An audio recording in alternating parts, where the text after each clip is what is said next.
I'm pissed off. You see, I was planning on just doing a follow-up video of my most recent video where our boat sank to the bottom of Lake Powell. Video got a lot of views, obviously. There's been a few people in the comments section. I've ignored them, haven't paid much attention. Started building and building, and people are like, you did it for views, you did it for insurance fraud, you did it for all these different things. And then there's this page today on Instagram that is all about banning wake surfing. And they did a post. They reposted one of my videos and said, breaking news, famous YouTuber purposely sinks boat at beautiful Lake Powell, destroying the environment just for views. This must be stopped, this is unacceptable. And that did it. That was the straw that broke the camel's back. This page is trying to promote a cause that they believe in, obviously, which is trying to ban wake surfing, which is a whole different conversation, by using my family's tragedy and lying about it by saying that it was done intentionally. We're recovering a boat that I sank with my family on it.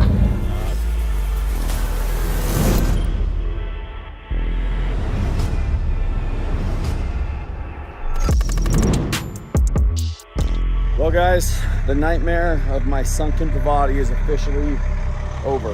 So the divers went and found it right around 75 foot, 80 foot mark, and it definitely took a tumble. As it went down, it probably kind of paper airplaned. Combination of different things, but I'm pretty sure we had, this is your main drain port right here for your plug, and we had one of those flip up plugs, and we were playing on the beach pretty much all day. We hadn't filled the ballast tanks or anything up at all because it was just me and my wife and 3 kids. And at some point during that, the plug had to come out, and the ballast or the bilge pump warning either, well, I wasn't paying attention or it wasn't going off. I don't think the bilge pump, I think it might have popped a fuse that I didn't realize, one of the quick circuit breakers. So then when we opened the ballast, that meant there was already a ton of water in the hull, and when that happened, it just, the way the boat sits, it just kind of came in so fast that I hammered down. I've been in a lot of really swamped boats before and been able to get them to the shore before they sink, but we were in the middle of the channel. The channel was really rough that day, had some big waves kind of come roll over the back, so it was just this combination of terrible things that happened. But ultimately, my responsibility is the captain of the boat. So right now we're jumping in my plane and we're flying up to Oregon to Pavati headquarters to meet up with Chuck, the owner of Pavati, the guy who was with us on the recovery. He's like one of my best bros.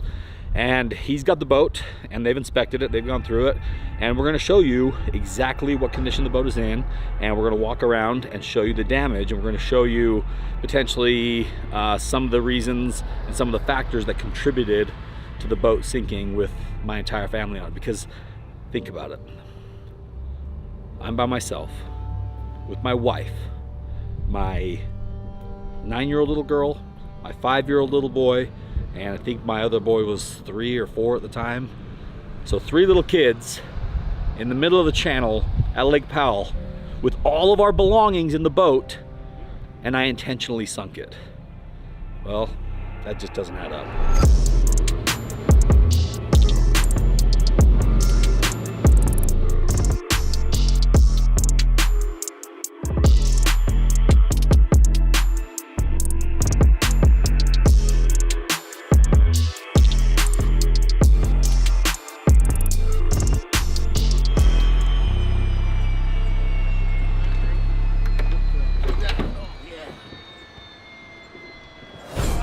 Yeah!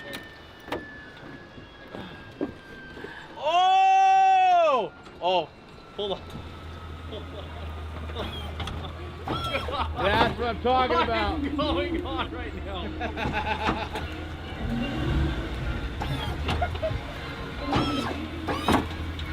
This guy's got it all, you know that? Is this even hot? Okay, there it is.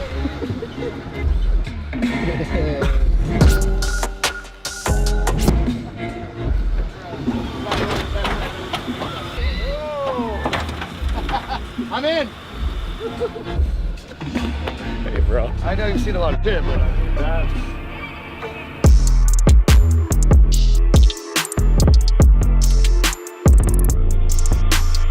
Ooh, the pancake.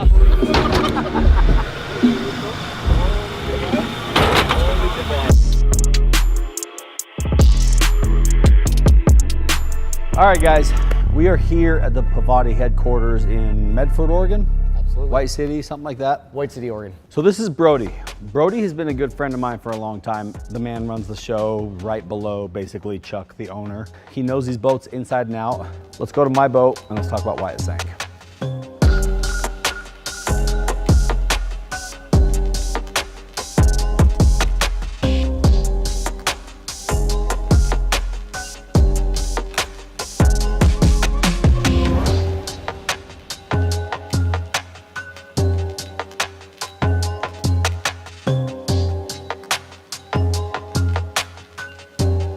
This company, Pavati, started as, like I said, a truck product company. They made basically headache racks and stuff.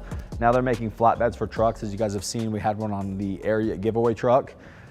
Aluminum is their specialty. And their headquarters here, they've got some of the best aluminum welders, benders, workers in the entire world. Laser machines, like you wouldn't believe, like some of the coolest stuff. When they got into the boat world, they started with this. It's a drift boat. So this is kind of where they got started, other than Chuck's, original prototype boat. But that's not what you guys are here for. You guys are here to figure out what happened with my boat and why it sank. Right here is my 24-foot, it's a AL-24 Pavati boat. This boat just spent the last 8 months of its life at about 100 feet deep under the surface of Lake Powell. There's been people that said, you intentionally sunk your boat for YouTube views. There is no world in which I would take my family with my 3 little kids out to Lake Powell, deep into the channel, and intentionally sink a boat for YouTube views. Guys, we get plenty of views without having to do bullshit like that. So this boat sunk for a few different reasons, and I'm gonna tell you why. Right here is where the plug goes in. Standard plug port. Now, when I got, this is bent because when it hit the bottom of the lake after it sunk, it kind of dented the hole. Surprisingly, it did not crack because you can see how thick that aluminum is. In fact, once we got this boat on the surface, pumped water out of it, it floated just fine. What happened was we were on the lake all day Saturday, cruising around very slow, just exploring canyons, not to the point where the boat was on plane all day long. Because if it's on plane, water's gonna drain right out of there. We spent a lot of time floating around different bays, exploring, hiking canyons, just having fun with my family for Labor Day. It was just us, 5 people. It was a brand new boat to me. It was the first time I'd had it on the water. However, Chuck and his team had it testing here in the water here up in Oregon before they handed it over to me to make sure that it was perfect. So right now you're gonna see some damage. You're gonna see that the exhaust is tweaked, you're gonna see that the trim tab is tweaked, and you're gonna see that the hull is tweaked. The hull was damaged when the boat actually sunk to the bottom of the lake because I had about 1,000 pounds of lead in the back of the boat that I put in there, because normally I'm used to running these boats with 14, 15, 16 people in them, which helps with the weight. Well, with my little lightweight family, I wanted the biggest surf wave we could possibly get, so we threw some lead bags in there. I put a plug in here that has worked for me in the past, but when I got to the lake, I realized that I had left the plug at home. This is the plug that you put in the Pavati. It goes in that hole right there. You tighten it real tight. I've never had a plug come out in my entire life. Unfortunately, I don't know where this plug went. I misplaced it because we actually did a little bit of work to the boat before we left for the lake. In fact, I'll tell you about that here in a second, and that's another factor that contributed to it sinking. But I used the only plug I could find. And they're plugs that I've used in the past that have worked all right, but it has basically just a brass flip tab that goes up, and that's what tightens it. It's not a thread in like this. So when I put the plug in, it was fine. It was holding water. We boated all day Saturday, stopping, floating, hanging out. No water came on board. Literally, we hung out in canyons for hours. 0 issues, okay? We left the boat in the water all night Saturday night against the dock, okay? Being in the water overnight, if the plug was not in the boat would have probably sunk, okay? Because it would have run the bilge pumps to the point where the batteries would have died. It would have been an issue. Day 2, we go up a different canyon. This canyon happened to reveal a sandbar that's not usually there because the lake level was so low.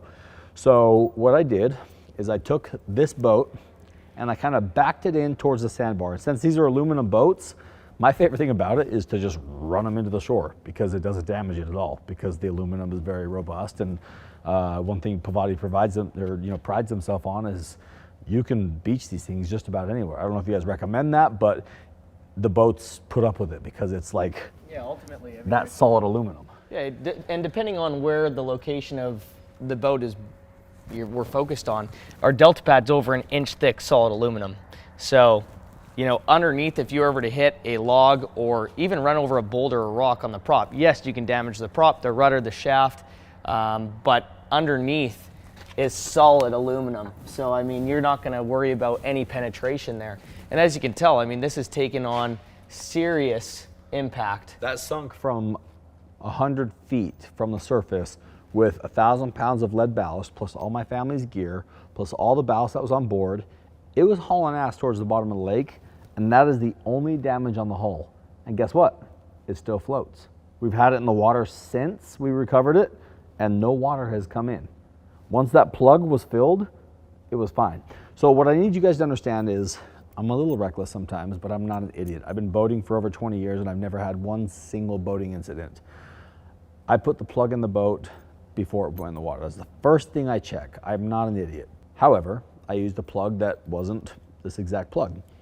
So day 2, family and I are floating around. We're having a great time. I've got some pictures, in fact, I'll insert here in the video, of my family and I cruising up the canyon.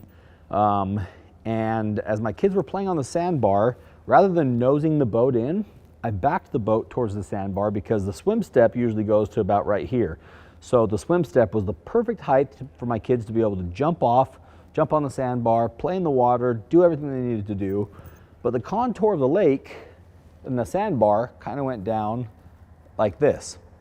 So what I believe happened is, because it was right after this that kind of all hell broke loose, the flip tab on the plug flipped up, okay? Then we started cruising. As we start cruising back to the marina, because I told my family, told my kids, like, guys, all right, it's time to start packing up, getting ready to go home. My daughter Charlie says, Dad, I want to do some surfing. And I was like, absolutely. We haven't surfed. We haven't done much water sports this trip. It's just been more of like a relaxed trip. Let's do it. So I opened the ballast, that big valve and that big valve, and that allowed roughly 4,000 pounds of water to instantly rush into the boat. Well, what I didn't know is I made a mistake before we even left. Here in the engine compartment, they have some serious bilge pumps. This bilge pump right here is designed to pump 2,000 gallons per hour. I mean, you can keep up with just about everything. Well, upon further inspection of the boat, because these guys, Pavati was like, dude, we gotta figure out why that boat sank. This does not make any sense. I swapped the batteries in this boat 2 or 3 days before we left because the batteries that were in here were decent, but I have a battery sponsorship with another company, and I wanted the best batteries possible simply because there's a lot of times where we don't want the boat running, but we want the stereo system running, we want all the features running, and I wanted the best batteries possible. So in installing the batteries, which you can see the battery boxes are right in these 2 little areas, I somehow didn't get this bilge hose completely connected to the bilge pump. I thought it was on. Maybe I didn't tighten it. Maybe it wasn't on all the way. And what happened was, when they started to inspect the boat, they found that that bilge pump was basically, instead of taking the water from this hose and spitting it overboard, it was just basically taking the water that was coming in from the drain plug and recirculating it right back into the engine compartment. All right, so whatever, that's, that's not great, but then when you add 4,000 pounds of ballast, that makes the boat sink even deeper. So between the water that was already in the engine compartment that I wasn't aware of, the bilge pump alarm kept going off, but I didn't see any water coming overboard. So I was like, no, well, it's probably just a circuit breaker, or there's like a fault or something like that, because they actually have all sorts of alarms and warnings on these boats that say bilge pump, this, that, all these other things aren't working. So I figured it was maybe just a system error. Or debris stuck in the bilge. I mean, ultimately what happens with our newest boats is we have a timer for 30 seconds until the alarm goes on. So if it's been running for over 30 seconds, the alarm triggers, it'll pop up on the Garmin command screen. That's thanks to our C-zone control. And ultimately, if you do clear that fault, it will only pop up if it circulates for another 30 seconds. And so as that continually runs on, you know, if a float switch was tripped, you'd want to go and look in your compartment and make sure, hey, is there something that's triggered that, or is there truly water?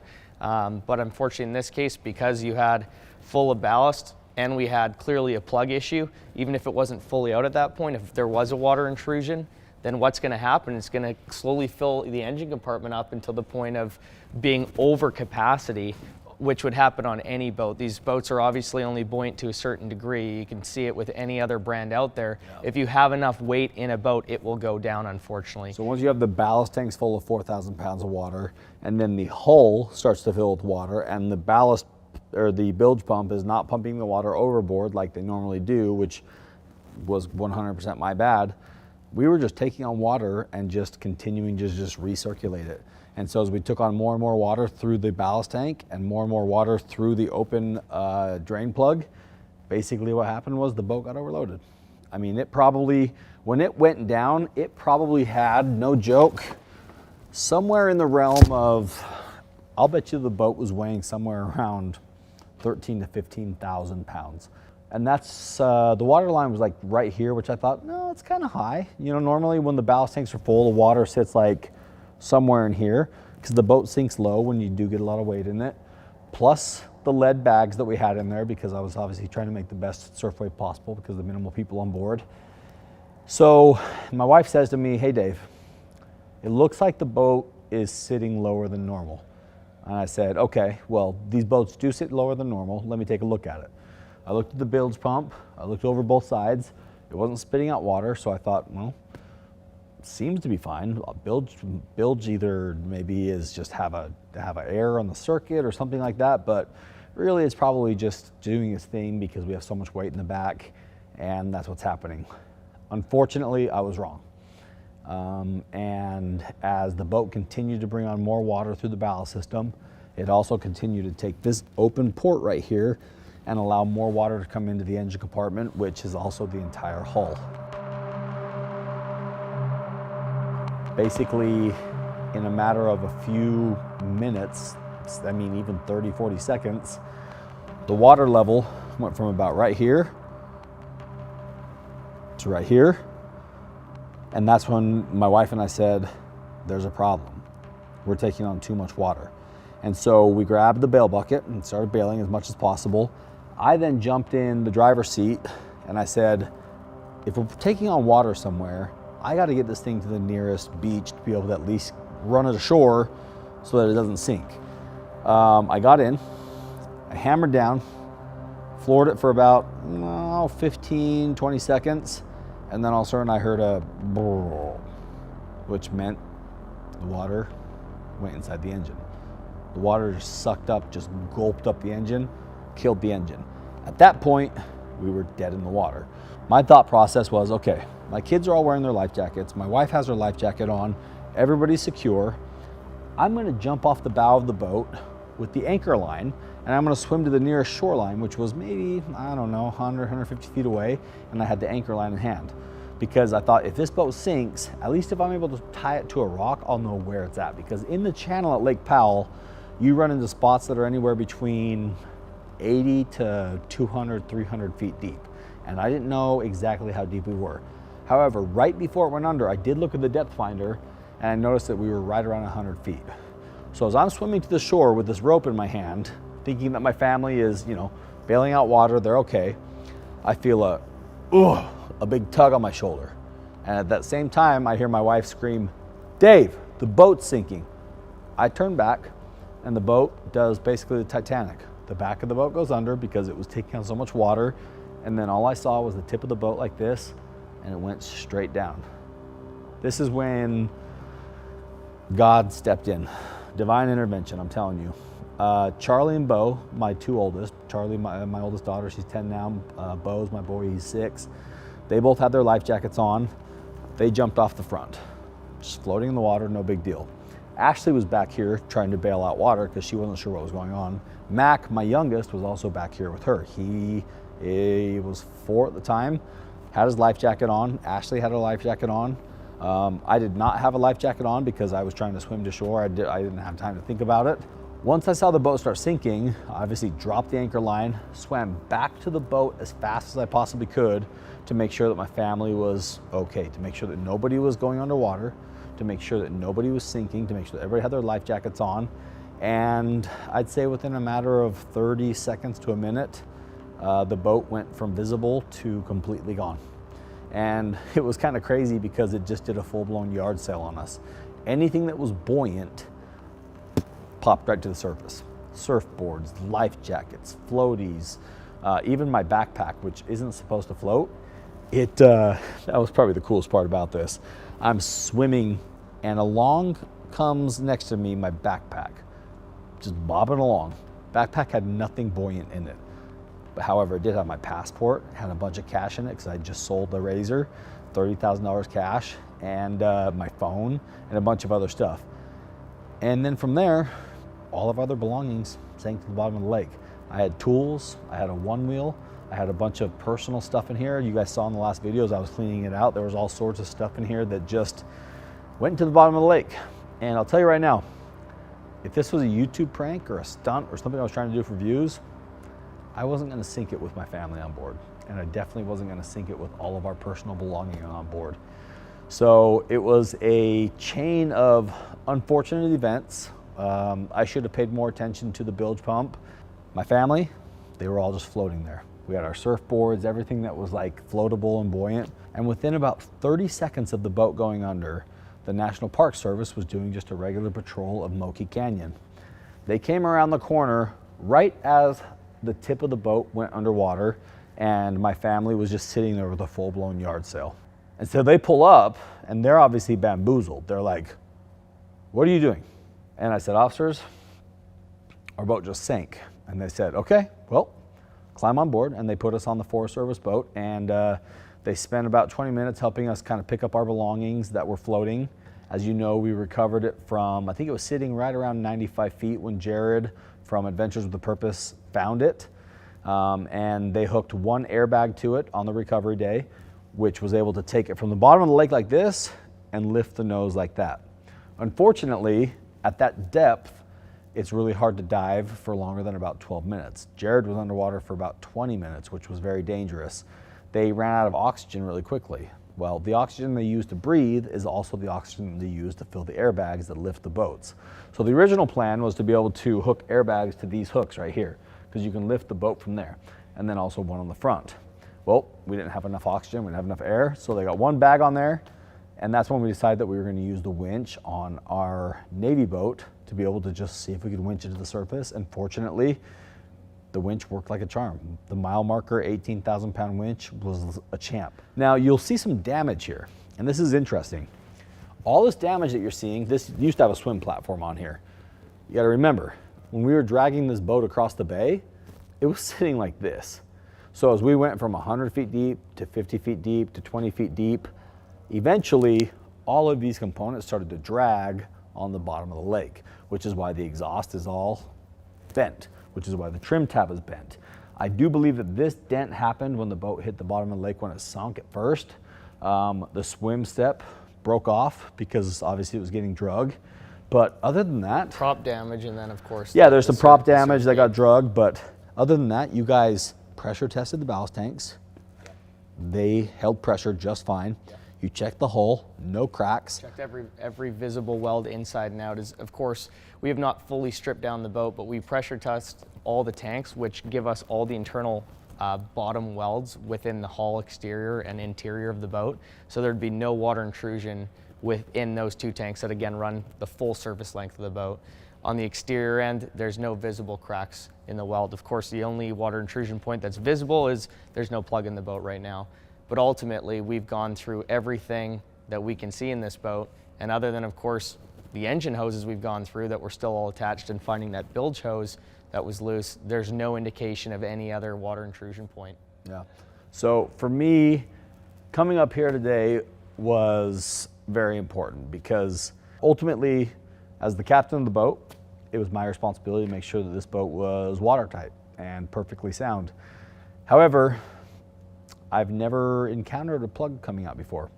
I've accidentally put boats in the water before without plugs in them, and I realize it right away, and I flip around, go back to the marina, we put a plug in, and the bilge pumps are able to keep up. But since this bilge pump wasn't fully connected because we had replaced the batteries, that lies 100% on me. Now, what you guys need to know is I self-insure a lot of my assets. It's easier than paying premiums because of some of the high dollar value items of the things that I own. This boat technically did have an insurance policy on it through my dealership inventory, but when you make a claim on an insurance policy like that, basically what they do is A, they fight you like hell to pay you out on it, and then B, if they do pay you out, they cancel you immediately, and then C, when you go try to get new insurance policy, which commercial insurance is a whole different animal than personal insurance, they just basically say, oh, you had an incident? Well, your premium is 3, 4, 5, 6, 10 times higher than what it was before. So all of the work on this boat, all of the repairs, all of the recovery was done on my own dime. Fortunately, I've got good friends here at Pavati. Chuck came down and helped us with it. Surprisingly, the interior is still pretty dialed, solid. It was brand new. It's crazy for a boat sitting underwater for the extent that this did. I don't think there's many boats of any brand that would come out looking as good as this. I will be in a Pavati boat for the rest of my life because I've had these boats in every single condition you can imagine. I've had 20 people on board my 26-footer with full ballasts, no issues. We've been in rough water, we've been in calm water, we've been in shallow water, we've been in literally every possible scenario you can think of, and we've never had a problem. This was a unique situation, a unique scenario where an unfortunate chain of events kind of teamed up to take this boat and put it at the bottom of Lake Powell. The last thing I want to do is just walk around the boat with you and just look at it. This boat spent 8 months underwater in zebra mussel infested water, and the wrap is still like new. Tower, not a single ding or dent on it.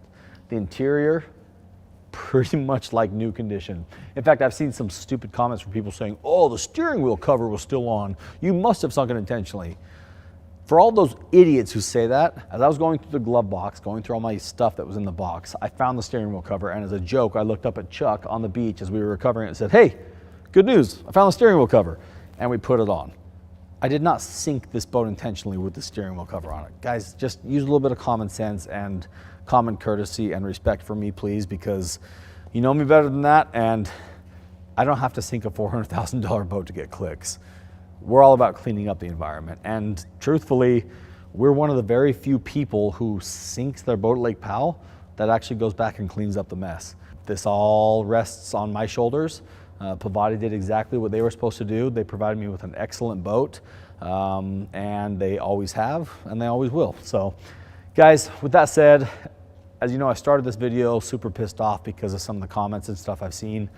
Over the course of the last few hours, the page that made that really terrible post about me doing this intentionally has magically disappeared. I think they deleted it, hoping to avoid legal recourse.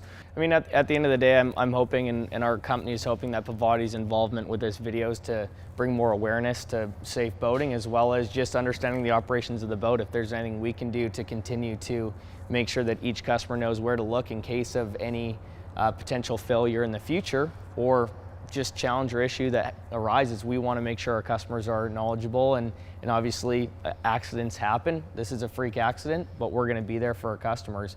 We know every customer by their name or by boat color, by interior. If you name their name, I know their boat, and our team does. We are so focused on customer service, on customer safety, on the customization aspect. We have a really cool and fun brand. We have the best customers in the world. It's all about pushing the limits. And the best company in the world. The best, like, you guys are bros. Yeah. You, Chuck, the whole team here, just actual, it feels like friends and family here. When I walk in here, I literally feel like I'm right at home. One last thing I want to do is just take a step back with me right here, and let's take a look at this boat. Because if that was any other boat brand, fiberglass or otherwise, it would not be sitting on the trailer looking like that. It would be in shambles. It would be broken, it would have holes in it, and it would not float. That boat, if we put a plug in it tomorrow, we'll go cruise right up the lake. Obviously it needs a new motor because the motor got locked up from hydro lock, but hopefully guys, this brings a little bit more light to the scenario here and helps you understand better how and why what happened.